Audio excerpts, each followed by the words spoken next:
came out of my mind. Standing on the outside, but it's cooler, it's fresher. I like it here. นิทานพื้นเมืองลาวเรืองท้าวบาเจียงกับนางมะโลงแต่ก่อนกี้ยังมีเส้นทางหนึ่งซึ่งเป็นเส้นทางเกียนเลาะเลียบไปตามแม่น้ำของทางคดเคี้ยวไปตามตีนภูและมีป่าดงที่ทึบหนาแต่เบิ่งคือว่าบ่มีห้อยเกียนเที่ยวไปมาดุนแล้วทางนี้ก็ย้อนว่าเส้นทางนี้ปรากฏมีเสือหายกินคนอยู่2ผัวเมียแต่ว่าวางเดือนกว่ามานี้เสือตัวเมียได้ถูกนายพรานฆ่าตายจึงเฮ็ดให้เสือตัวผู้โกรธแค้นมันออกอาละวาดฆ่าคนอย่างปวงบ้าเฮ็ดให้ผู้คนย้านกลัวบ่กล้าย่างกายเข้ามาแถวนี้อีกเลยในหมู่บ้านแห่งหนึ่งมีท้าวป่าเลียนซึ่งเป็นหัวหน้าของชาวคาถึงภูเขาเรามีอาชีพเป็นนายพรานป่าที่มีฝีมือในการล่าสัตว์โดยเฉพาะแม่นการยิงหน่าไม้ซึ่งว่าบ่มีไผเปรียบเทียบเราได้เลยอยู่มามื้อหนึ่ง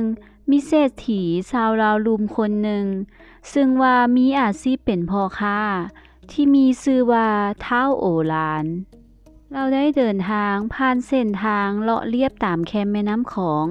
ที่ขึ้นชื่อว่ามีสัตว์ร้ายเศรษฐีโอฬารบ่ทันที่จะเดินทางไปฮอดกลางครึ่งของเส้นทางก็มีเสือร้ายที่กระโดดมาจากป่าดงที่ทึบหนานั้นมันได้เข้ามาทำร้ายเศรษฐีโอฬารและลูกน้องโดยบ่ทันได้ตั้งโตเศรษฐีโอฬารได้ล้มลุกคลุกคลานหนีตายจากเสือร้ายโดยบ่คิดชีวิตแต่เสือร้ายนั้นก็ตามมาอย่างบ่ลดละจนได้มาพบกับนายพรานป่าผู้เก่งกล้าทันใดนั้นก่อนที่เสือร้ายจะจู่โจมเข้ามาทำร้ายเศรษฐีโอฬารอีกครั้งนายพรานป่าบ่าเลียงก็ได้ใช้หน้าไม้ยิงสกัดเสือนั้นไว้ด้วยความหิวความเจ็บปวดและความโกรธแค้นเฮ็ดให้เสือร้ายกระโดดเข้าใส่นายพรานบ่าเลียงทันทีนายพรานป่าบ่าเลียงได้ต่อสู้กับเสือร้ายอยู่ไปมาลาวได้เอามีดแทงเข้าไปในดวงตาของเสือร้ายนั้นมันจึงทนบ่ไหวแล้วแล่นหนีเข้าป่าไปในขณะเดียวกันเศรษฐีโอฬารได้นั่งสั่นทดๆอยู่กลางทางลาวฮอดบ่ฮู้จะเฮ็ดแนวใดพรานป่าบ่าเจียงได้เว้าขึ้นว่าไปๆเสือมันหนีไปแล้วท้าวโอฬารได้ตอบกลับว่าสิกินก็กินซ้ำเถาะโอ้ยข้อยตกเป็นอาหารของเจ้าแล้วนายพรานป่าโอฬารจึงได้ย่างเข้าไปใกล้ๆแล้วเว้าตื่มอีกว่าเสือมันหนีไปแล้วลุกขึ้นมาเถาะเศรษฐีโอฬารเว้าบ่ฮู้เรื่องฮู้ราวนายพรานป่าจึงได้พากลับไปยังเรือนของลาวเป็นเวลา2 มื้อ 3 คืนที่เศรษฐีโอฬารได้อาศัยอยู่ในเรือนของนายพรานป่าและได้รับการเยียวยาบาดแผลจนเซาดีก่อนจะกลับเมืองบ้าน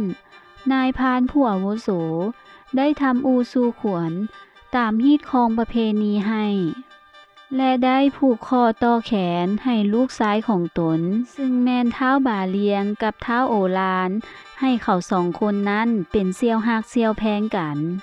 2 เสี่ยวได้ให้คำมั่นสัญญาต่อกันว่าจะฮักแพงกันไปจนวันตายและจะให้ลูกเขาแต่งดองกันเมื่อต่างคนต่างมีลูกสาวและลูกชาย2 เสี่ยวได้สัมผัสมือกันอย่างแน่นแฟ้นโดยเฉพาะแม่นท้าวโอฬารได้เว้าแล้วเว้าอีกว่าจะบ่ขอลืมบุญคุณในครั้งนี้ไปจนตลอดชีวิตและชั่วลูกชั่วหลานอยู่ต่อมาบ่ดนนายพรานป่าบ่าเลียงได้มีลูกชายที่มีชื่อบ่าเจียงส่วนเศรษฐีโอฬารก็มีลูกสาวคือกันชื่อว่านางมะโลงเด็กทั้ง2ได้รู้จักและสนิทสนมกันหวังว่าจะได้ฮัก และอยู่คู่เคียงกันดังคำที่ผู้ใหญ่ทั้งสองฝ่ายได้คอยบอกตลอดมาตั้งแต่น้อยจนใหญ่ท้าวบาเจียงนั้นเป็นชายหนุ่มที่มีรูปงามแข็งแรงและนิสัยดี ส่วนนางมะโรงนั้นเมื่อเติบใหญ่ก็มีรูปโสมงดงามซึ่งบ่มีไผเลยที่จะเทียบเทียมได้ในความงามของนางและยังเป็นที่หมายปองของชายหนุ่มทั้งใกล้และไกลการไปมาหาสู่กันระหว่างท้าวบาเจียงและนางมะโรงได้กลายเป็นความรักที่อมตะสาวทั้งสองมีความรักให้กันอย่างดูดดื่มในมื้อหนึ่งเมื่อเศรษฐีโอฬารได้ฮู้จักกับเสนาผู้หังมีแห่งเมืองลาวดุมเฮ็ดให้ความคิดของลาวเปลี่ยนไปเสนาผู้นี้มีลูกชายคนหนึ่งชื่อว่าท้าวจำปาสักและเมื่อท้าวจำปาสักได้มีโอกาสมาที่บ้านของเศรษฐีโอฬารจึงได้พบกับนางมะโรงผู้งดงามลาวเลยตกหลุมรักในความงามของนางมะโรงและได้บอกกับผู้เป็นพ่อว่า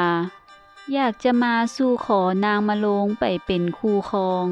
ด้วยความที่อยากได้ลูกเขยที่มีลาภยศบรรดาศักดิ์และเพื่ออยากให้ลูกสาวมีหน้ามีตาในสังคมตนเองก็จะได้มีหน้ามีตาไปนำและอีกสาเหตุหนึ่งที่เฮ็ดให้เศรษฐีโบราณรังเกียจท้าวบาเจียงหลายนั่นก็เพราะว่าท้าวบาเจียงเราเป็นคนชาวเขามีบ้านอยู่ถึงดอยฮู้จักแต่การเข้าป่าล่าสัตว์หากินตามธรรมชาติคือสิบ่ฮู้จักการทำมาค้าขายให้ฐานะตัวเองหังมีขึ้นได้ถ้าปล่อยให้ลูกสาวได้แต่งงานออกบ้านไปก็มีแต่จะพากันไปลำบากเศรษฐีโอฬารได้แต่ปรึกษาหาทางออกกับผู้เป็นเมียว่าจะเฮ็ดแนวใดจึงจะหลีกเลี่ยงการแต่งงานของท้าวบาเจียงกับนางมะโรงได้ด้วยความที่เป็นเสี่ยวกับพ่อของท้าวบาเจียงมาแต่ดนเรื่องนี้จึงเฮ็ดให้เศรษฐีโอฬารลำบากใจอยู่บ่น้อยเศรษฐีโอฬารได้ห้ามให้ลูกสาวบ่ให้ไปมาหาสู่กับท้าวบาเจียงจึงเฮ็ดให้นางมะโรงและท้าวบาเจียงทุกข์ใจหลายกินบ่ได้นอนก็บ่หลับต่อมาบ่ดนก็ฮอดเวลาที่ชายหนุ่มจะต้องได้แต่งงานกันตามสัญญาเศรษฐีโอฬารจึงได้วางแผนสร้างเงื่อนไขเพื่อให้ท้าวบาเจียงหลุดพ้นจากฐานะเจ้าบ่าวของนางมะโรงถึงว่าผู้เป็นเมียจะบ่เห็นดีนำก็บ่สามารถเว้าหยังได้แต่ปล่อยให้มันไปเลยตามเลยเมื่อนางมะโรงฮู้เรื่องราวที่พ่อตั้งใจที่จะยกตัวเองให้ไปเป็นภรรยาของลูกเสนาเมืองลาวลุมนางก็เสียใจหลายได้แต่ร้องไห้และเก็บตัวเองมิดอยู่คนเดียวในห้องบ่ยอมเว้ายอมว่ากับไผเศรษฐีโอฬารได้เอิ้นค่าสินสอดนำท้าวบาเจียงเป็นจำนวนหลวงหลายประกอบมีคือเงินขันเงินหางงัวควายหมูเฮ็ดเป็ดไก่เหล้าไห่ไก่ต้มอย่างละห้อยเงินไขดังกล่าวบ่พอเดือนท้าวจำปาสักก็ซอกหามาให้จนครบทางฝ่ายท้าวบาเจียงก็ได้รับการช่วยเหลือจากชาวบ้านทอนโฮมเอาจนมาให้ครบ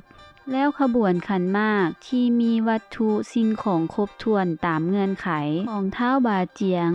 จึงได้พากันออกเดินทางเมื่อเดือน12ออกใหม่8ค่ำท้าวจำปาสักได้แห่ขันหมากมาฮอดบ้านเศรษฐีก่อนแล้วในขณะเดียวกันก็มีคนแลนมาบอกเศรษฐีโอฬารว่าขบวนขันหมากของท้าวบาเจียงก็กำลังแห่แหนมาเศรษฐีโอฬารจึงเฝ้าวางแผนการแล้วให้คนสนิทไปดำเนินการส่วนท้าวบาเจียงเดินทางมาไกล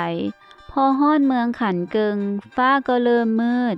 ท้าวบาเจียงจึงได้บอกให้ญาติพี่น้องป้องปายวางของพักเซาเอาแหงมื้ออื่นเช้าจึงออกเดินทางต่อในคืนหนึ่งท้องฟ้าบ่สดใสเลยดวงเดือนถูกบดบังไปด้วยก้อนเมฆเกือบตลอดคืนสายลมแรงผิดปกติ พัดกกไม้เป็นเสียงวังเวงโศกเศร้าคือกับว่าเป็นเสียงสะอื้นห้องไห้ของคนที่ตายจากไปเท้าบ่าเจียงนั่งอยู่ก้องต้นไม้เพียงคนเดียวสายตาเมื่อลอยและเคิบลับไปกับบรรยากาศที่วังเวงนั้นอ้ายบ่าเจียงอ้ายบ่าเจียงสุดที่รักของน้องนั่นเป็นเสียงเฮี้ยขานจากนางมะโรงคนหักนางมะโรงได้ปรากฏโสมกวักมือให้คนที่หักขึ้นไปหาเท้าบ่าเจียงทะยานลอยขึ้นไปหานางมะโรงทันทีพวกเขาได้พบกันอย่างมีความสุขหาที่จะมีอันเปรียบได้ทั้งสองได้กอดรัดเข้ากันด้วยหัวใจที่หวานซึ้งในความหักบ่ดนภาพของนางมะโรงก็ได้จางหายไปปะให้เท้าบ่าเจียงห้องเฮียกชื่อของนางดังก้องพ่อแม่พี่น้องของลาวเฝ้าพากันมาปลุกเอาเท้าบ่าเจียงพอลูกฝันเห็นนางมะโรงแล้วลาวก็เล่าความฝันสู่พ่อและแม่ฟังฟ้าหุงแจ้งเป็นมื้อใหม่แล้วขบวนขันหมากของเท้าบ่าเจียงก็ได้เกี่ยมตัวออกเดินทางพอเดินทางได้ระยะหนึ่งก็ได้พบกลุ่มคนพวกหนึ่งกลุ่มคนพวกนั้นทั้งย่างไปทางห้องให้เท้าบ่าเจียงจึงเฝ้าเข้าไปถามว่าเจ้าเป็นหยังจึงพากันห้องให้แบบนี้กลุ่มคนพวกนั้นจึงตอบกลับมาว่าโอ้พวกเฮาห้องให้เพราะว่าเจ้านายของพวกเฮาตายเท้าบ่าเจียงจึงได้ถามต่อไปว่าแล้วเจ้านายของพวกเจ้าแม่นไผเจ้านายของพวกเฮาก็คือนางมะโรงนางมะโรงสั้นวะแม่นแล้วนั่นเด้โลงศพของนางมะโรงที่เศรษฐีโอฬารหากระบอกให้พวกผู้ฆ่าหามขึ้นไปเอาไว้อยู่เทิงภูตามคำขอห้องสุดท้ายของนางเมื่อเท้าบ่าเจียงได้ยินแนวนั้นก็ล้มทั้งยืนแล้วเท้าก็ขาดใจตายอยู่บอนนั้นพวกพี่น้องได้พากันถอกเทเครื่องแก้วของดองทิ่มจนหมดไก่ที่ครัวแล้วก็เอาทิ่มจนเป็นภูกองไก่เมื่อหมดปวกมาเจาะกินส่วนศพของเท้าบ่าเจียงก็เอาฝังไว้จอมภูใกล้ๆนั้นเพื่อจะได้แนมเห็นศพของคนหักส่วนนางมะโรงเมื่อฮู้ข่าวว่าเท้าบ่าเจียงได้ตายแล้วย้อนกลอุบายของพ่อเศรษฐีโอฬารนางมะโรงก็ได้แลนห้องให้เอิ้นหาชื่อของเท้าบ่าเจียงไปเรื่อยๆนางได้แลนขึ้นไปภูจนฮอดโลงศพที่พ่อของนางได้ให้คนหามเอามาวางไว้ถึงจอมภูตามกลอุบายหลอกเท้าบ่าเจียงนางมะโรงรู้สึกอิดเมื่อยโหยแหงหลายนางได้แนมไปทางบ้านของเท้าบ่าเจียงเป็นครั้งสุดท้ายแล้วนางก็เข้าไปนอนกั้นใจตายอยู่ในโลงศพนั้นวิญญาณของเท้าบ่าเจียงได้พบกับวิญญาณของนางมะโรงและได้หักมั่นต่อกันตลอดไปดังนั้นจึงกลายเป็นภูนางมะโรงและภูเท้าบ่าเจียงก้าวขานเป็นตำนานต่อๆกันมาตราบเท่าทุกมื้อนี้นิทานเรื่องนี้สอนให้เฮารู้ว่าอันว่าความรักนั้นย่อมมีอุปสรรคก็จริงอยู่แต่ก็บ่เสมอไปโลกเฮานี้มีทั้งสุขและมีทั้งทุกข์ปะปนกันไปเฮาเกิดมาเป็นคนควรจะทำแต่ความดี